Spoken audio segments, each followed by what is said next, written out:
तो दोस्तों ऑपरेशन सिंदूर के पॉज हुए 2 वीक से ज्यादा हो गए हैं और इसमें सबसे बड़ी घटना ये आई है कि पाकिस्तान ने एक डोजियर बनाया है। डोजियर होता है सबूतों का पुलिंदा। उसमें उसने सारे सबूत रखे हैं और उस डोजियर को लेकर के वो हर देश, हर इंटरनेशनल बॉडी के पास घूम रहा है। ये एक भीख मांगने का नया तरीका है। उस डोजियर में क्या है कि भारत ने हमको ऐसे मारा, अब हमें फिर से रिकंस्ट्रक्ट करना है, कुछ भीख दे दो। अब ये डोजियर हो गई लीक। उस डोजियर में ऐसी ऐसी बातें हैं, आपको आधे से एक बात सुनकर लगेगा कि सच में भारत ने मारा 2 है, गिना 1 है।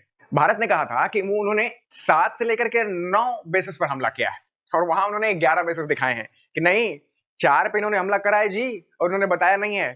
उसमें उन्होंने पेशावर तक को ऐड किया। पेशावर को ये सबसे सिक्योर एयरबेस बनाने पर तुले हुए और भी कई जगहों पर इंडियन स्ट्राइक्स कि इन्होंने बात एक्सेप्ट करी है। इंडियन मिलिट्री ने अपने ब्रीफ में इन जगहों का कोई जिक्र नहीं किया था कि हमने यहां भी मारा है।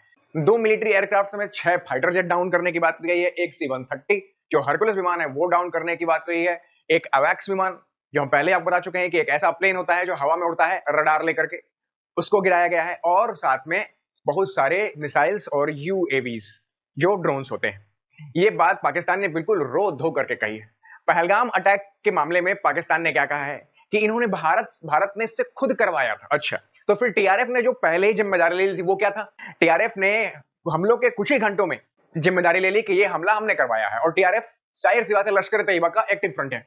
लश्कर तैयबा पाकिस्तान के मुरिदके में है, सियालकोट में है। अब इन्होंने कई सारे आतंकवादी ठिकानों को भी कहा है कि ये सिविलियन प्लेसेस को मारा है और इन्होंने 108 लोगों की मौत की पुष्टि की है। ऑलरेडी ये कह चुके हैं कि हमारे 6 से 7 फाइटर पायलट मारे गए हैं। अभी तो ये जानबूझ करके अपने हैंगर का मलबा नहीं साफ कर रहे। देखिए, जो 7 से 8 जगहों पर इंडियन एयरफोर्स के हिसाब से जो इन लोगों ने भारत ने स्ट्राइक करा, उसमें सारे हैंगर्स पर स्ट्राइक हुए हैं। हैंगर पार्किंग होती है विमानों की, जहां पर विमान नीचे खड़े होते हैं, तो हैंगर उड़ा दिया। अब उसका तुम मलबा साफ करोगे तो पता चलेगा और क्या क्या गया है तुम्हारा। जो बॉर्डर लाइन पर जो पोस्ट हैं उनको भी भारत ने मिलिट्री ने उड़ा दिया। इसके बारे में बात की, मतलब रो धो करके ये अपनी भद खुद पिरवाते हैं। और एक्चुअली में क्या कर रहे हैं, हम जीत गए 6-0 भाई, तुम अपना 6-0 बता रहे हो कि हमारा 6-0 बता रहे हो? पाकिस्तान ने इसमें और भी बहुत सारे झूठ के पुलिंदे लिखे हुए हैं, जैसे कि हमने अफगानिस्तान पर स्ट्राइक करी है। हालांकि अफगानिस्तान के एक्टिव विदेश मंत्री मुत्ताकी ने इस चीज को डिनाई किया है कि भारत ने उन पर हमला नहीं किया। तो यहां तक कहा है कि इन्होंने S-400 भी डिस्ट्रॉय करी है। आइए, आदमपुर में जो मोदी जी ने इनको सबूत पेश किए वो उनके आंख के सामने अभी नहीं आए।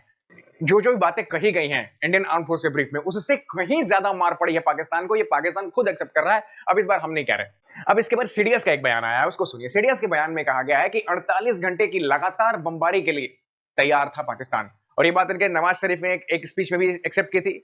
48 घंटे का जवाब 8 घंटे में लिया है भारत ने। 8 घंटे में पाकिस्तान घुटने पर आकर के DGMO से फोन पर बात कर रहा था कि भाई बस करो। कि पाकिस्तानियों को अब अपने जर्नैलों और अपने लीडर से पूछना चाहिए कि भाई तुमने मार खाई है कि तुमने मारा है? क्योंकि जो तुमने मार खाई है उसका तो प्रूफ इंडियन आर्मी ने with satellite images her videos के साथ दे दिया है। लेकिन तुमने जो S-400 डिसाइड की, सो कॉल्ड रफाल गिरा दिए, उन सबों का कोई वीडियो तुम्हारे पास है नहीं, ना कोई सैटेलाइट इमेज है। जब प्रूफ की बात आती है तो डोजियर में कोई प्रूफ नहीं मिलता है। अब दूसरी बात क्या आई है, पाकिस्तान के एक एक्स जो है वो डिफेंस एनालिस्ट है, इम्तियाज गुल। इन्होंने इस बात को स्वीकारा है कि जो नूर खान एयरबेस है वो एक्चुअल में है तो पाकिस्तान में, लेकिन उसको कंट्रोल अमेरिका करता है। यूएसए के कंट्रोल में है नूर खान बेस, और उसी नूर खान बेस पर इंडिया ने स्ट्राइक कर दी।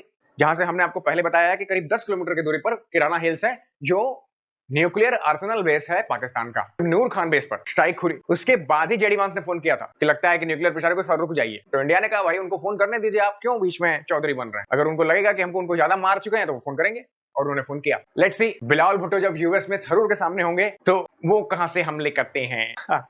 जय हिंद।